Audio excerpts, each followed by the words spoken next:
Raindrop is a drop of water falling out from the sky. He runs out any type of water in the river, in the sea. He travels everywhere with Frosty, his highest cute little friend. They both fly a cloud called Nimbus.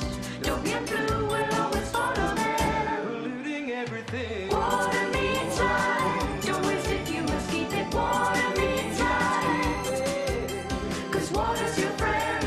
'Cause water's our friend. A friend called Raindrop.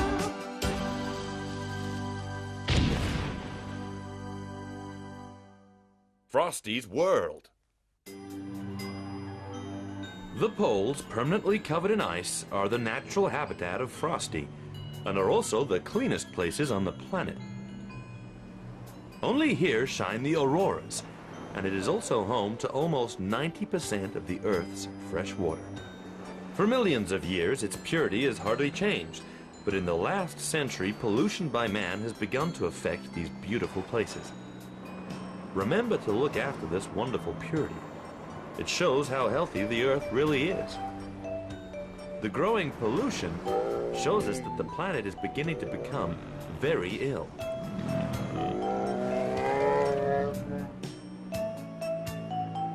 In these hats, we look like dwarves out of a fairy tale. Don't laugh, Raindrop. In my country, the cold is no joke. Here, the temperatures are always below zero. The truth is, I don't really feel like having a swim, but the landscape is amazing.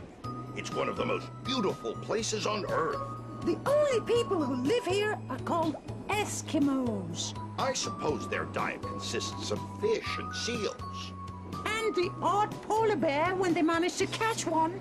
When they're not the ones being hunted, look at that poor boy. Icicles! Run, lad, run! He can't see the edge of the glacier. If he keeps running in that direction, he'll fall into the sea and freeze to death. Nimbus, we have to do something now. I always wanted to see a bear up close.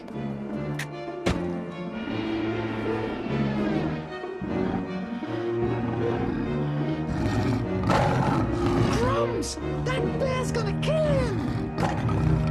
Whoa there, big boy. You should be ashamed. Can't you see that boy's too small for you? And so are we, so don't go attacking us, right? Well, wow. Daddy Bear's having a bad hair day. Whoa!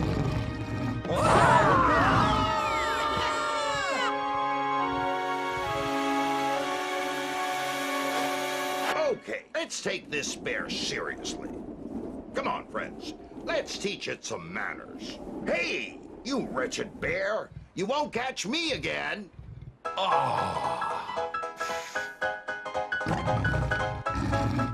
Whoa. Hang on, guys. We're going between its legs. Now that's what I wanted to see. Turned into a ball. Look how he rolls.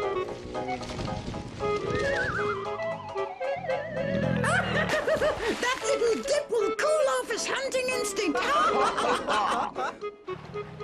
With his fur coat, I don't think he'll be very cold, but I wouldn't like to be that wet.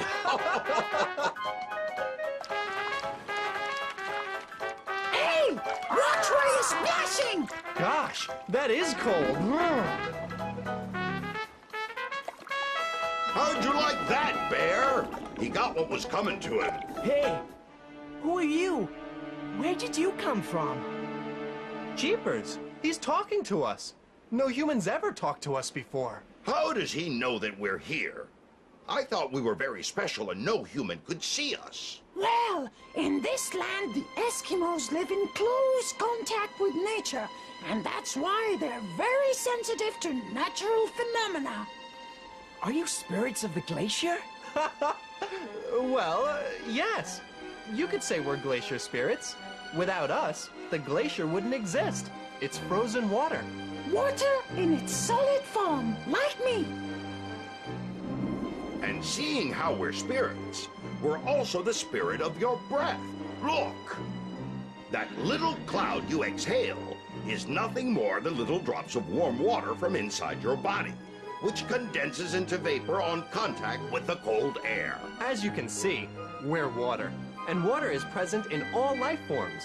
All that you see around you, and even what's inside you, is possible thanks to water. I can see that you're very powerful, but one day I'll be powerful and strong too. My grandmother gave me the name of Nanatak, which is the name of those rocky peaks. They're never covered by the ice, and we use them as a guide when we're out hunting.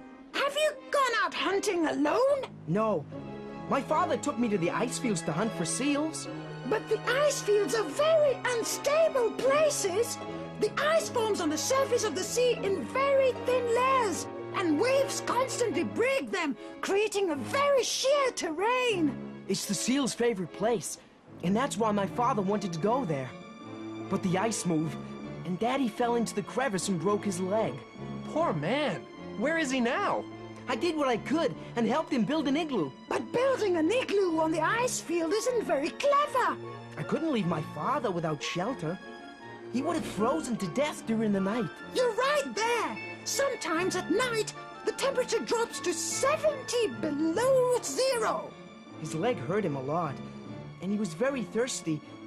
That's why we began a fire to melt some ice, and then the bear attacked us. The bear must have smelt the blood from your father's wound. That's why I had to attract its attention, so that it would leave him alone.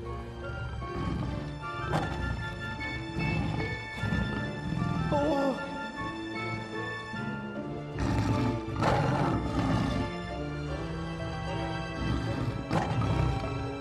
Son! Hey! Leave my father alone! Run, Nunatak! Run! Run as far as you can! I'll be back, Daddy. Take care. I'll be back soon.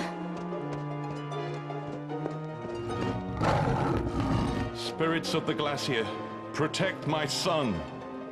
I'd been running for a long time when you appeared and saved me. Well, we just played a bit with the poor bear. I think the wise thing would be to go back to your father and see what we can do for him. The sooner the better.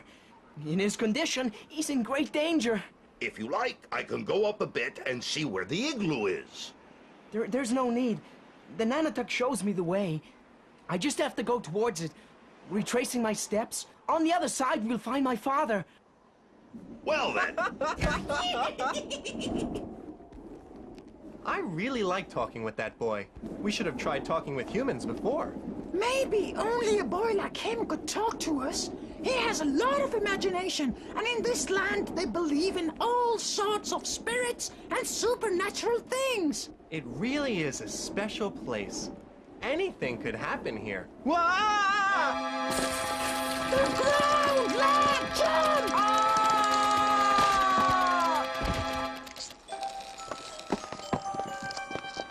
I told you that. Is your father's igloo very far? I see it. But I don't think Nunatak is going to like it. Daddy? The ice field has broken up and the igloo is drifting off on an ice floe. Daddy! Daddy! Calm down, Nunatak. Hold on. The ground is very dangerous and could break up again. Get back to safe ground, lad. If you fall in, you won't be able to help your father. But he doesn't answer. He must be very bad. We must do something. We'll go and see how he is. Don't worry. We'll know how to help him. Take it easy. We'll see what we can do to tow the igloo back to dry land. Water. Water. The poor man is very feverish.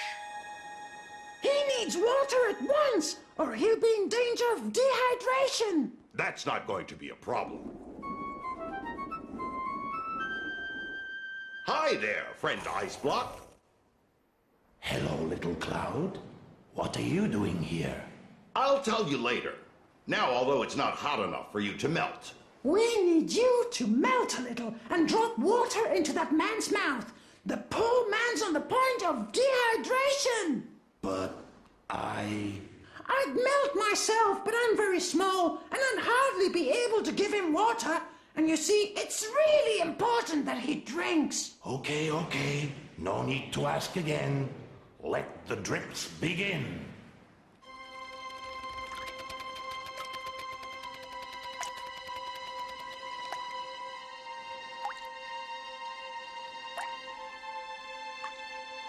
See how he's recovering.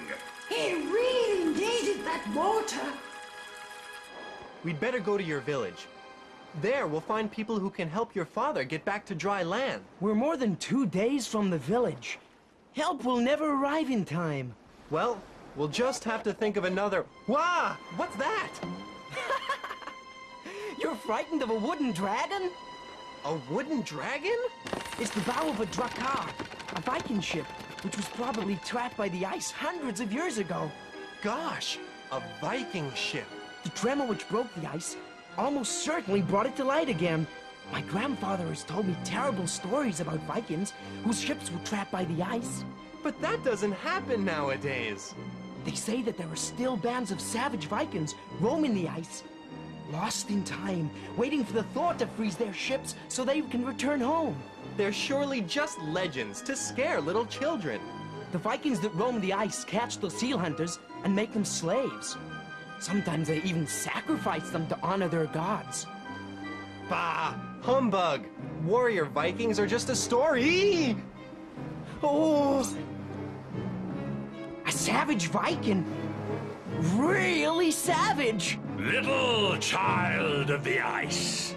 My name is Nunatak. That no longer matters. From now on, you are my slave. And if you try to escape, my sword will cut you in two. Understood? Understood. I'm nobody's slave, and I have no time for stupidities. My father is in danger, and I must go and help him. That's it. You tell him, my lad. Ha ha ha! You're certainly in danger. And you still haven't met those who are waiting for you.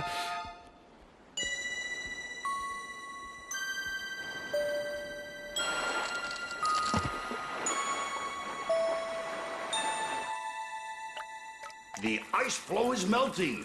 If we end up in the water, this man will die. You carry on here. I'll try and solve the problem. Hi there, Ice Floe. Hello, little friend. What do you want? I'd like you not to melt so quickly. I know that the water's very warm for you, but But... you'll have to put up with it until someone comes to rescue the man in the igloo. He can't look after himself, and if you sink, he'll freeze to death. Okay, I'll do what I can, my friend. But get that help here quickly. I hope so. Hurrah! At last we can leave. Long live Thorkar! He's got us a victim to sacrifice. Ha-ha! Silence! We will sacrifice this boy to the gods, and they will liquefy the sea once more, so that we can return to our homes. Here you are, Thorkar, the axe of our people's rituals. With it, we will make the gods listen to us. Ha ha ha! Don't pay any attention, my lad. They're just trying to scare you. We have to escape. We must try to save my father before it's too late. What are you doing here? We've been looking for you for ages. Wow! Whose are these horns? How is my father? Ah, much better. He's recovering. But what's going on here? I don't like the look of the guy with the axe. He wants to kill Nunatak so that his gods will melt the ice and his ship can sail again. What a bunch of creeps! That's no way to behave! Well, unless we think of something soon, that's what's going to happen. If these Vikings still believe in barbarian gods, they must be very superstitious. I think that's clear. Right. Well, I know what to do to stop them sacrificing Nunatak. Are you sure? Yes, if you do exactly what I tell you. Said and done.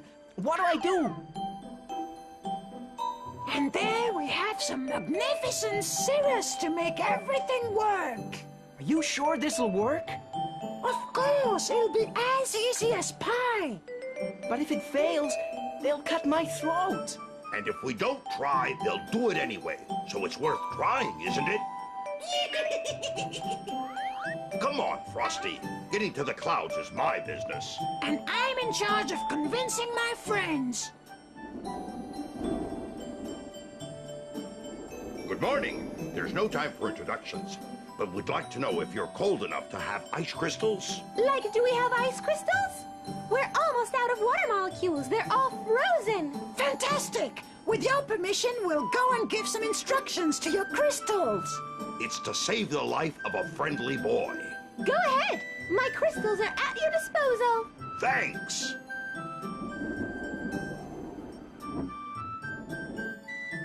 Dear crystals, you need to form perfect lines and create a good Parellios. Great! We love creating Parellios. Everyone stares at them with their mouths wide open. That's the idea. To scare some guys down there. Okay, boy. You look brave and clever. But we have to get home. So prepare to die. Oh, Odin, god of all gods, accept this sacrifice. Go on, now. Odin sent me a message. What are you saying, boy? Odin says, let go of me or you'll die next to your men, roasted alive by 3 blazing suns. If you interrupt me with more silliness, you'll only succeed in being finished off right away. Yeah, go ahead and do him in. No one should take Odin's name in vain. Kill him! He's only a little liar. If you don't believe me, all you have to do is look up at the sky.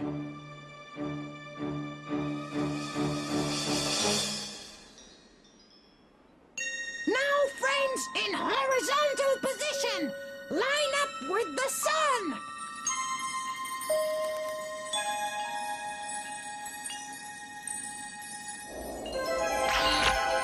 It's true. Look, there are 3 suns. Odin is furious. He's going to roast us. Oh, Odin, have pity on us. Goodness, Frosty's little idea worked. The Parellios are so beautiful. I've never seen one before, and I'll never forget that. Yes, it's a natural and very spectacular phenomenon, but right now isn't the moment to stand there gaping. Keep on with the story. You aren't free yet. Oh, right. Okay. Odin says that you were afraid of freezing to death, but now you're going to be roasted alive if you don't let me go. And help me rescue my dad. That's the only way he'll spare your lives. We'll do what Odin commands, but how can we rescue your dad if our ship is stuck? Yeah. Odin just sent me another message. What is it? What should we do? What a great drop Raindrop is. That water drop just makes it up as he goes along. Come on, Frosty. We've got more work to do. Whoa! That was quite an impressive show, but you can stop now. The trick's done its thing. Thanks, everyone! Goodbye, friends. Bye-bye. See you next time. Bye-bye. Catch you later. The suns have stopped shining. Odin has pardoned us. If I throw the sacrificial axe over the bow, are you saying that the ice will open up and we'll be able to make it to the sea? That's what Odin told me.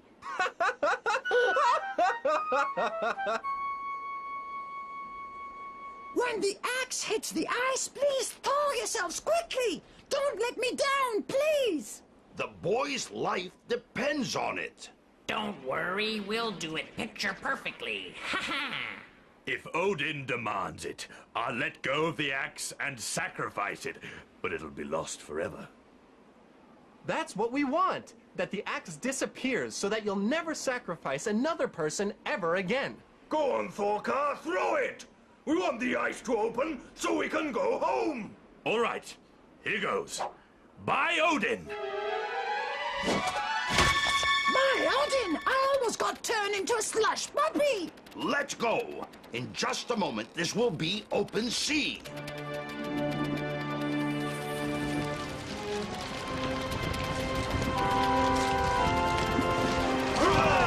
The ship is moving now! Free to sail the seas again!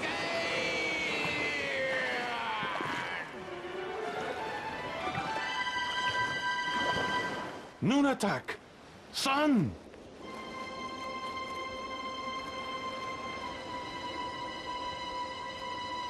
My God! Where am I? Am I sun? Noon attack! Noon attack! Oh! Oh!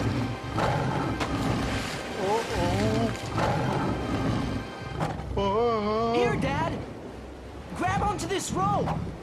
Sun! Don't let go, Dad!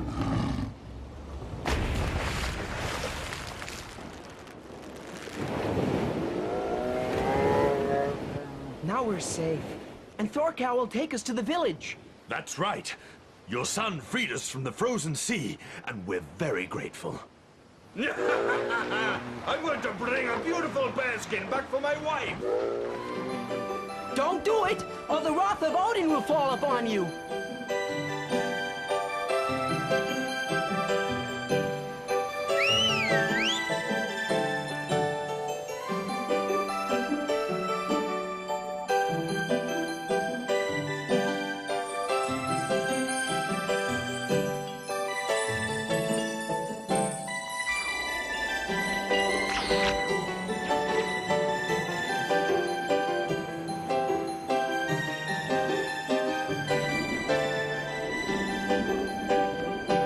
Older ships barely produce any pollution. Today, large ferries, powerful jets and planes, and most transportational vehicles leave massive toxic trails in their wake, produced by the burning of their fuel. And also, dirty air, polluted with toxic particles which are expelled by industries and cities, is making its way as far as these clean, untouched spots. Even to Frosty's World, the largest remaining freshwater reserve on Earth. Think about this, and do everything possible to keep pollution from spreading.